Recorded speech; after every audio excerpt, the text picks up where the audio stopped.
자, 우리 오늘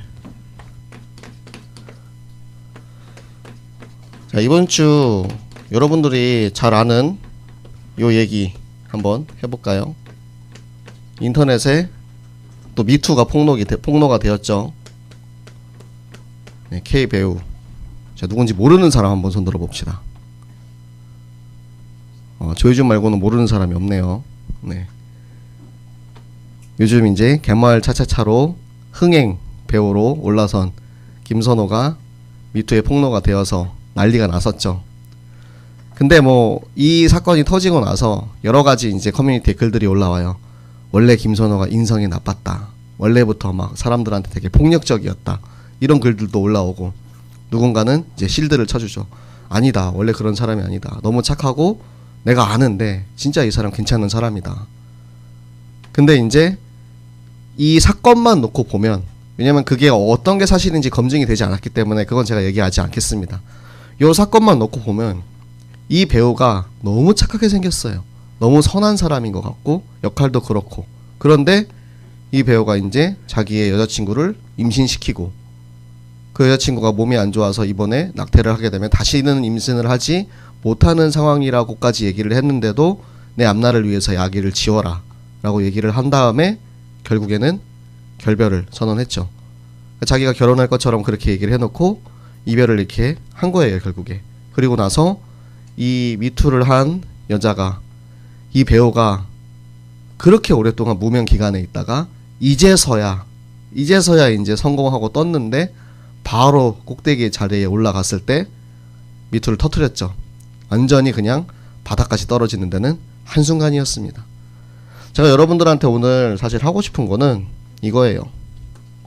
우리 랩런트들의 이중생활. 이 배우의 실제 생활이 어떤지는 몰라요. 그런데 우리가 이제 나타나는 그 현상만 놓고 봤을 때 겉으로 보여지는 것과 실제 그 사람의 삶이 어떠한 차이가 있었느냐. 요즘 미투 운동을 보면서 드는 생각은, 아, 진짜 어려서부터 잘 살아야겠구나. 여러분, 여기서 여러분 이제 술 마시고 담배 피는 사진들 안 남기시기 바랍니다. 요때 이제 술 마시고 담배 피는 애들은 약간 좀 그 뽕에 취해가지고, 아, 내가 지금 좀 잘 나가 이러면서 그 가오에 취해가지고 꼭 사진을 찍어가지고 남기더라고, 신기하게. 근데 그게 결국에는 자기들한테 부메랑으로 돌아올 걸 모르고 열심히 이제 아이돌 훈련을 받아가지고 성공을 했는데 술 마시고 담배 피는 사진이 떡하니 이제 올라오는 거예요, 커뮤니티에. 그러면은 바로 제명이죠. 우리의 이중생활이 사실 이제 사회적으로는 그런데 영적인 생활을 놓고 여러분이 좀 보셨으면 좋겠어요. 제가 여러분 나이 때도 교회에서는 선생님들 앞에서 착하게 해야 되고 포럼도 잘해야 되고 찬양도 잘해야 되고 하는 그런 이제 고정관념 같은 그런 게 있었기 때문에 저도 그렇게 신앙생활 했어요. 그리고 나서 교회 나가면은 완전히 그냥 하나님이랑 상관없는 사람처럼 살고. 근데 요즘은 이제 하나님이 직접적으로 보여주고 계신 거예요. 겉과 속이 다른 삶, 교회에서의 삶, 학교에서의 삶, 집에서의 삶, 이중생활뿐만 아니라 삼중생활, 사중생활, 가는 곳마다 다른 얼굴을 가지고 살아가고 있는 것들이 어떠한 문제를 일으키는지, 나에게 어떻게 돌아오는지 하나님께서 보여주고 계세요. 그래서 이번 주에 어제 이제 청소년 전도신학원 전국 연합 예배가 있었죠. 거기서 류광수 목사님이 하신 말씀 중에서 제일 중요했던 게 그거예요. 안 되는 것.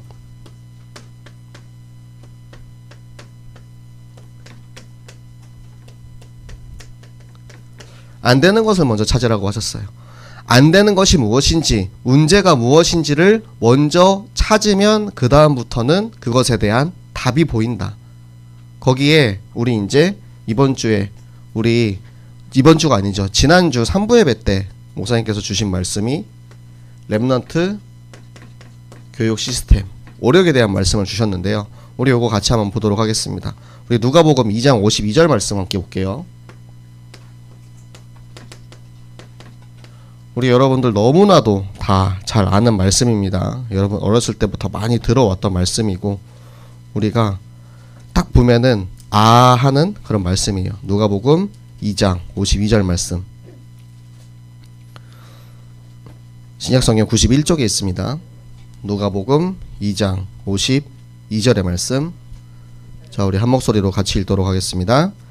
예수는 지혜와 키가 자라가며 하나님과 사람에게 더욱 사랑스러워 가시더라. 아멘. 자, 예수는 지혜와 지력이죠. 키가 자라나며 체력이죠. 하나님과 영역이고 사람에게 인력 사랑스러워 가시더라. 그리고 마지막으로 경제력이 있죠. 자, 지혜와 키가 자라나며, 자, 이 오력을 놓고 오늘 마침 찬양을 너무 잘했어요. 제가 이거를 여러분들한테 이야기하고 싶었던 게 지혜의 성경 잠언에 나와 있습니다. 잠언 1장 몇 절이었더라? 잠깐 같이 볼게요. 우리 잠언 1장으로 일단 넘어갑시다. 제가 몇 절인지 갑자기 생각이 안 나가지고.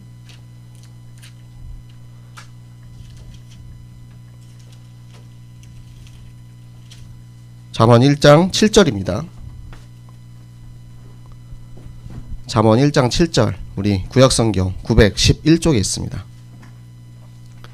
잠언 1장 7절의 말씀. 네, 우리 같이 읽도록 하겠습니다. 여호와를 경외하는 것이 지식의 근본이거늘 미련한 자는 지혜와 훈계를 멸시하느니라. 아멘. 자, 여러분, 지식의 근본이 여호와를 경외하는 것이라고 말씀을 하셨어요. 세상의 지식, 여러분 공부하느라 저 오늘 공부해야 돼서, 저 오늘 학원 가야 돼서 오늘 예배 못 드려요. 제일 미련한 것입니다, 여러분. 이해는 돼요. 왜냐? 우리 친구들이 다 공부하고 있고 그 시간에 내가 학원 빠지면 학원 선생님이 뭐라 하고, 그 시간에 내가 교회 와서 예배 드리는 것이 나에게 큰 도움이 되지 않는 것처럼 생각이 되거든요. 그런데 하나님 앞에 예배 드리고 기도하면서 공부하는 게 내가 그 시간에 5시간, 10시간 더 공부하는 것보다 더 큰 효과가 있는 것을 제가 여러분한테 확실하게 말씀드릴 수가 있어요. 지금 당장 눈앞에 보이는 1시간의 공부가 내 마음을 사로잡으면 그것 때문에 이제 예배에 집중이 안 돼요, 사실. 그쵸? 학원 가야 되는데 엄마 아빠가 교회 가라 그래서 억지로 교회 와서 앉아있어. 근데 내 지금 머릿속에는 지금 말씀이 전혀 들어오지 않거든. 그런데 하나님께서 말씀하고 계신 거예요. 여호와를 경외하는 것, 하나님 앞에 예배드리고 하나님의 말씀을 듣는 것이 여러분이 공부하고 있는 그 모든 지식의 근본인 것입니다. 이거를 여러분이 장악하지 못하고 있으면 여러분 공부 잘해도 의미 없어요. 안 되는 것에 대해서 이야기를 하셨잖아요. 안 되는 것, 공부가 안 되고 운동이 안 되고 삶이 안 되고 경제가 안 돼요. 근데 안 되는 것이 있으면 잘 되는 사람들이 있죠. 세상에서 잘 되는 사람들이 있어요. 그 잘 되는 사람들은 공부도 잘하고 운동도 잘하고 돈도 많고 경제적으로도 성공해. 근데 결국 마지막은 어떻게 됩니까? 하나님을 모르는 지식을 통해서 자기를 쌓아 올린 사람들은 결국에는 다 무너지게 돼 있어요. 여러분이 이 하나님을 경외하는 것, 이 지혜와 지식을 깨달으시기 바랍니다. 그러면 하나님이 그 외 것들은 다 주세요. 공부 잘하라고 얘기하는 거 아니에요, 여러분. 내가 공부를 잘해서 성적을 잘 맞는 것만이 성공이라고 얘기하는 것이 아닙니다. 하나님을 경외하는 지식으로부터 내가 학업으로 하나님을 경외하는 지식을 쌓는 사람도 있고, 내가 운동을 함으로 내가 또 나에 관련된 분야에 대해서 열심히 공부하고 훈련하고 노력해서 그것을 그 분야에 대해서 세계복음화 일에 위에 쓰임 받는다면 그것도 하나님을 경외하는 일이란 말이에요. 그런데 너무 이제 우리나라의 입시 위주의 교육에 사로잡혀가지고 공부 못하면, 성적 안 나오면 마치 실패한 인생인 것처럼 그렇게 하는 것에서 여러분들이 빠져나오시기 바랍니다. 그게 중요한 게 아니에요. 하나님이 나에게 예비한 것이 무엇인지 찾는 것이 여러분의 인생의 가장 중요한 것이란 말이에요. 그리고 여러분 체력 있습니다. 체력. 자, 체력은 솔직히 여러분 나이 때는 뭐 체육 수업도 있고 운동도 있고 다 하니까 체력적으로 그렇게 막 딸리진 않아요. 그런데 지금 여러분 체력을 통해서 회복해야 될 것이 무엇이냐면 하나님의 형상입니다. 하나님의 형상을 회복하는 것이 우리의 체력을 회복하는 거예요. 우리를 창조하실 때 하나님께서 자신의 형상 그대로 우리를 흙으로 지어서 여러분들에게 보내주셨어요. 그런데 나는 하나님이랑 상관없이 사는 거야. 내 형상, 하나님을 닮은 나의 모습, 나의 그 체력 관리를 제대로 못하는 것은 결국에는 하나님의 말씀을 따르지 않는 길입니다. 여러분도 회복하시기 바랍니다. 자, 그리고 영역. 영역은 기준입니다.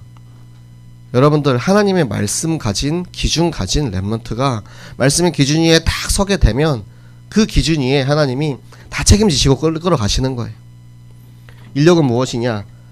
하나님이 만드신 나.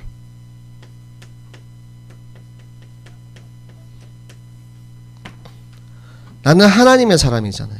하나님의 사람으로서의 신분과 권세를 내가 확인을 하고 나면 하나님을 모르는 사람들을 그때 볼 수 있는 눈이 떠져요. 그러면 내가 만나고 있는 나의 친구들, 내 주변의 사람들, 그들에게 이 복음을 모르고 죽어가는 그들에게 전하지 않고는 견딜 수 없는 전도자의 심령을 우리에게 허락해 주시는 거예요. 그리고 경제력은 뭐냐? 경제력 간단하게 말씀드릴게요. 헌금입니다. 여러분 헌금관을 정확하게 세우시기 바랍니다. 여러분 헌금 안 하는 건 도둑이에요. 그리고 이거는 여러분 만약에 여러분이 집에서 엄마가 헌금 안 줬는데요, 당장 오늘 집에 가서 엄마한테 얘기하시기 바랍니다. 엄마 헌금 주세요. 이거는 여러분만의 문제가 아니에요. 사실 엄마가 헌금을 줬는데 그거를 내가 안 가지고 내 주머니에 넣으면 도둑이야. 근데 헌금을 안 줬어. 그럼 엄마한테 가서 따지세요. 엄마 왜 오늘 헌금 안 줬어요? 아빠 왜 이번 주에 헌금 안 줬어요? 보통은 부모님들이 용돈을 주실 때 이번 주에 뭐 예를 들어서 10,000원 용돈 주시면서 자 1,000원은 헌금해라 이렇게 주실 거예요. 헌금을 제대로 안 하면 하나님께서 주시는 빛의 경제 축복을 받을 수가 없어요. 분명히 내 용돈 안에 그 헌금에 대한 부분이 포함이 돼 있는데 그거 그냥 내가 마이쮸 사 먹느라 날려 먹었어.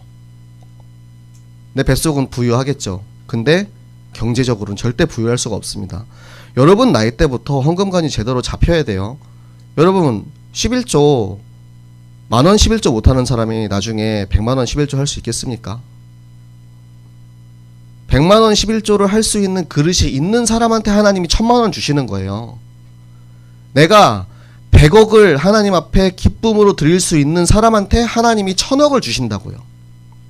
알겠어요? 경제력은 헌금에서부터 나옵니다. 헌금 훔쳐먹지 마세요. 이거 정말 진지하게 여러분에게 경고드리는 거예요. 헌금 빼먹는 사람들 절대 경제적으로 축복받을 수 없습니다. 전도사님이라고 말할 뻔했네. 네. 목사님이 여러분 저주한다고 생각하지 마세요. 저는 하나님의 말씀을 여러분에게 전달하는 거고 여러분이 축복받는 길을 알려드리는 겁니다. 여러분 축복받을 수 있는 길이 있는데 나는 이 길로 안 갈 거야. 그것을 바로 이 결심이라고 합니다. 이번 주 말씀이 사실 되게 무서운 말씀이에요. 방금 우리가 본문을 읽었잖아요. 르우벤 시냇가에서 큰 결심을 했대요. 근데 우리가 이 제목만 보면은 아 그래 르우벤 시냇가에서 하나님 저희가 하나님을 위해서 싸우겠습니다 막 이런 결심을 한 것 같아. 제목만 읽고 오면. 그런데 오늘 본문 말씀을 보면 무슨 결심을 했느냐, 그때 시스라와의 전쟁이 있을 그때에 하나님께서 우리보다 앞서 싸우셔서 이미 승리가 결정이 돼 있는 전쟁을 하고 있는 그때에 원군으로 이스라엘 족속들이 함께 싸우러 내려오는 거예요. 성경에 이제 에브라임과 베냐민, 마길, 이사갈, 에브라임, 베냐민, 마길, 이사갈 지파는 함께 싸우러 내려왔고요.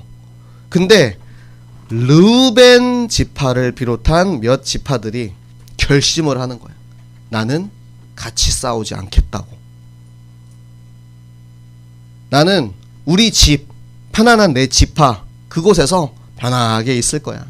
너희들 싸우들지 말든지 나한테 피해 안 오면 나는 그냥 내가 있는 그곳에서 배 깔고 느긋하게 있을 거야. 이 결심이 정말로 위험한 결심이기 때문에 여러분들 오늘 정말 집중해서 들으셔야 돼요. 바라가 일어나라. 드보라야 깨어나라. 그 말씀을 받고 나서 그 뒤에 지금 이 말씀이 진행이 되고 있단 말이에요. 일어나지 않고 깨어나지 않은 이들이 어떠한 최후를 맞이하는지 하나님께서 마지막 절에 얘기하잖아요. 저주하라고 하셨어요. 함께 싸우지 못하는 이들에게 저주가 내린다는 말이에요. 하나님이 이미 승리하기로 결정한 싸움을 우리가 거기서 함께 싸우기만 하면 되는데 나는 이제 안주하는 거예요. 왜냐? 나 지금 먹고 사는데 지장 없으니까. 나 문제 없으니까. 제가 조금 심하게 얘기하면 여러분 교회 올 수 있는데 교회 안 오고 지금 인터넷으로 예배드리면 돼요. 저는 유튜브로 예배드리면 돼요. 똑같아요. 하나님의 전에 나와서 하나님 앞에 예배 드리는 것이 얼마나 귀한 축복인지 너무 이제 안타까운 거예요. 이게 나의 핑계가 되고 자기 합리화가 되는 게 너무 안타까워요. 제가 때로는 인터넷 생방송을 하지 말까도 생각을 해요. 인터넷 생방송도 끄고 유튜브도 올리지 말고 예배 안 드리면은 내가 죽는구나. 예배 이 시간은 내가 주일날 하나님 앞에 예배 못 드리면은 나는 지금 이 시간에 내가 죽는구나. 이런 위기감이 있어야 나와서 예배 드릴까? 우리가 지난주에 받은 말씀 중에 이 핍박이 너무 심해가지고 집 앞에 나오지도 못할 지경이라고 했어요. 그런 시기에는 우리의 이런 예배가 필요해요. 왜냐? 예배를 드리러 너무 오고 싶은데 올 수가 없는 거야. 그런 상황에 처해지잖아요. 그러면 예배에 대한 사모함이 막 올라와요.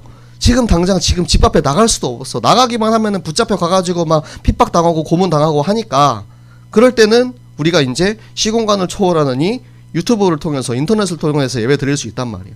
그런데 집 앞에 나가도 아무도 괴롭히는 사람 없고 버스도 있고 차도 있고 택시도 있고 걸어올 수도 있고 우리가 예배 드리러 갈 수 있는 방법이 너무나도 많이 있는데 자꾸 나를 안주하게 만들어요. 뭐 어때? 조금 늦게 일어나면 인터넷으로 예배 드리면 되지. 배 깔고 딱 누워가지고. 그게 지금 르우벤이에요, 여러분. 그게 르우벤이야. 그런 마음으로 예배 드리는데 예배 성공할 수 있겠습니까? 어차피 뭐 그냥 목사님 그냥 얘기하는 거 듣기만 하면 되는데 그건 예배가 아니고 이야기 듣는 거예요. 이야기. 옛날 이야기 듣는 것처럼. 진짜 예배 성공하기 위해서는 여러분이 이 결심을 해야 돼요. 이 저주의 결심이 아니고 하나님 앞에 내가 나아가기로 하는 승리의 결심을 해야 됩니다. 그 결심을 하지 못하는 사람들에게는 결국에는 이 저주가 따라올 수밖에 없는 거예요. 그래서 우리가 하는 것이 무엇이냐? 이 함께, 이게 우리에게 있어서는 바로 공동체 응답인 것입니다. 우리 교회가 늘 전교인을 해요. 전교인 어린이 전도 운동, 전교인 말씀 캠프. 전교인을 왜 하냐면은 이걸 하기만 하면 무조건 승리하니까 같이 하자는 거예요. 중고등부 예배를 왜 드리냐면 중고등부 랩런트들 여러분 나이대에 있는 여러분에게 하나님이 여러분 청소년, 여러분 중학생, 고등학생에게 딱 맞는 말씀을 하나님이 예배해 놓고 여러분 와서 예배 드리기만 하면은 여러분 현장에서 승리할 말씀을 주시는데 거기에 나는 안 가. 나는 안 가기로 결심했어. 나는 예배 안 드리기로 결심했어. 나는 절대 예배 시간에 말씀 안 듣고 자기로 결심했어. 이러한 모습들을 하나님께서 오늘 말씀을 통해서 경고하고 계신 겁니다. 너 이 결심하면 저주받아. 이 결심 속에 있으면 저주받아. 나는 예배 시간에 절대 예배 안 드릴 거야. 나는 예배 시간에 절대 목사님 말 안 들을 거야. 왜? 가기 싫은데 목사님, 가기 싫은데 선생님 억지로 불렀어. 가기 싫은데 엄마 아빠가 억지로 끌고 왔어. 그러니까 나는 안 해. 내가 비록 몸은 여기 앉아 있을지라도 내 정신은 절대 그것을 지키지 않겠다. 마치 독립투사처럼 그렇게 딱 결심을 하고 여기 와서 앉아 있는 거예요. 여러분들, 승리의 결심을 하시기 바랍니다. 저주의 결심 가운데 있지 않으시기 바랍니다.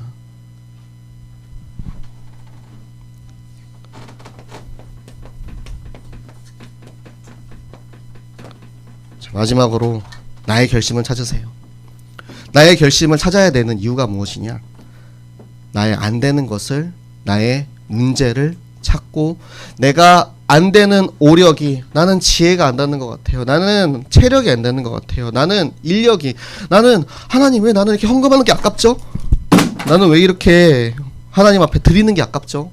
나는 왜 경제력이 안 되죠? 안 되는 것을 찾고 하나님 앞에 그 문제를 그대로 가지고 나가세요.